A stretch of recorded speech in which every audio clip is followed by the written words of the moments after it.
I feel like the Leo is so connected to the ego.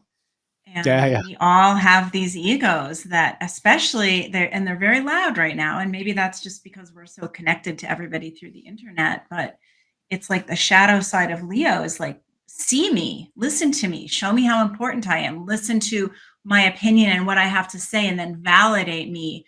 And so we see a lot of that on social media. People get validated with comments and agreement, but also it's like we can't lose touch with who we really are, right? We can get Hmm. so caught up in all of the drama that's going on around us with all the people around us and the political stuff and the opinions and all of it because it's very like it's enlivening, right? It's like, ooh, I love the drama. But once again, if we have lost touch with our heart, and we've talked about that through so many of these signs, is the heart connection, which of course is like connected to the sun, and the sun is so important for us.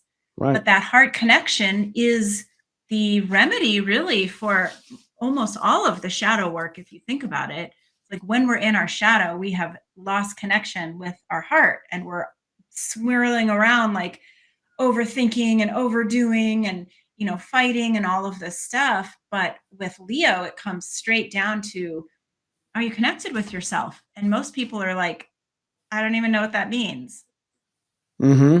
I think that the nature of the sun and star, being a star that you really are.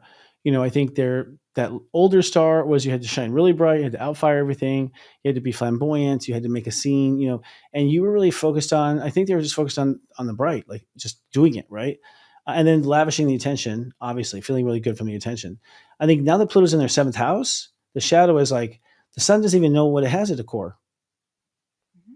Just has no idea. Like it doesn't even know what it has at the core. So the awakening for Leos is like, oh, I shine bright, but if I'm just like kind of cool with myself here instead of being mean to myself here or like dismissive myself here, like Leos have a lot of self judgment, which is the issue. I think the core issue. You know, they're worried about not shining or not being loved. And I think a lot of it is that they didn't realize they had to love themselves. There's a huge part there. I also think they got a lot, Uranus in their 10th that just like lit up their careers and like took them on a path. So they, instead of, the normal fame, they've been having success, I think really good success. And with, Uranus going into Gemini, I think you're going to see the reintroduction of Leos. So they've gone through like a makeover. In a way, Aquariuses have taken the Leo seat. They're shining and brighting and they're showing off more than I've ever seen. We can talk about that, coming up. But, so like this, I've seen like this two signs have almost flipped roles. Yeah, well, again, we come down to some of the stuff that's going on culturally, which is where you want to be seen, you want the validation, but you have to fit within some very specific parameters in Mm, order to get the kind of validation that the ego wants, because the ego mm, generally wants to be propped up.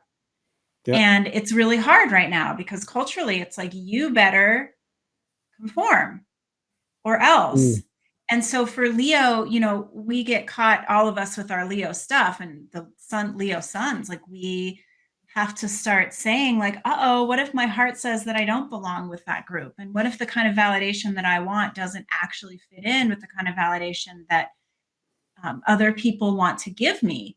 Which is where we come back to what you were just saying, which is like, I've got to learn to love myself. When I mm-hmm. love myself truly for who I am, not because of how I look or how popular I am or what have you, then nothing can take that away. And I don't actually need any external validation because I feel it here. Like I am connected to a deeper kind of love. I can feel that warmth of the sun, regardless of whether, it's cloudy. Yeah. I think Leo's, for one, the Pisces for them is the eighth house. So the karma is all with sex, shame, death of people, not processing grief properly, secrets, having sex with one kind of person, but dating another, because the image is more important, but what their heart really wants, like, all sorts of stuff being worked through. I mean, really, I guess you could say that the royalty faced their closets, whatever was in there, they've been facing it this whole time. And so there's, right now I'm seeing a little bit of a dimmer version of them. They're kind of dimmer, they're quieter. It's like they're under construction, they're hiding, like we're between scenes or something. There's a wardrobe change. What I mean? You can kind of feel like you can, it's like if Madonna was, still working on it, she is, but we'd expect a new Madonna, like, at the edge here. So I think they're reinventing themselves.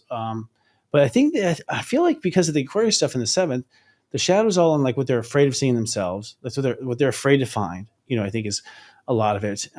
And I think also, with the Scorpio, and where Scorpio is for them, it is kind of to the bone when it comes to home family. It's like at the end of the day, getting to the bitter truth about whatever emotional problems they have. I think it's been a lot of where, Black Lilith has been like, you do have this problem, you do have this problem. So they've had a lot of humility I've seen in their pictures and stuff as of late. But I know their spirit. So, that's part of their courage, and their pride later is usually that lion hunter. The lion does at some point pull the thaw out and, the thorn out of the paw, and then jumps back into the race, and wants to be king or queen again. So I think we'll see them maybe with new values.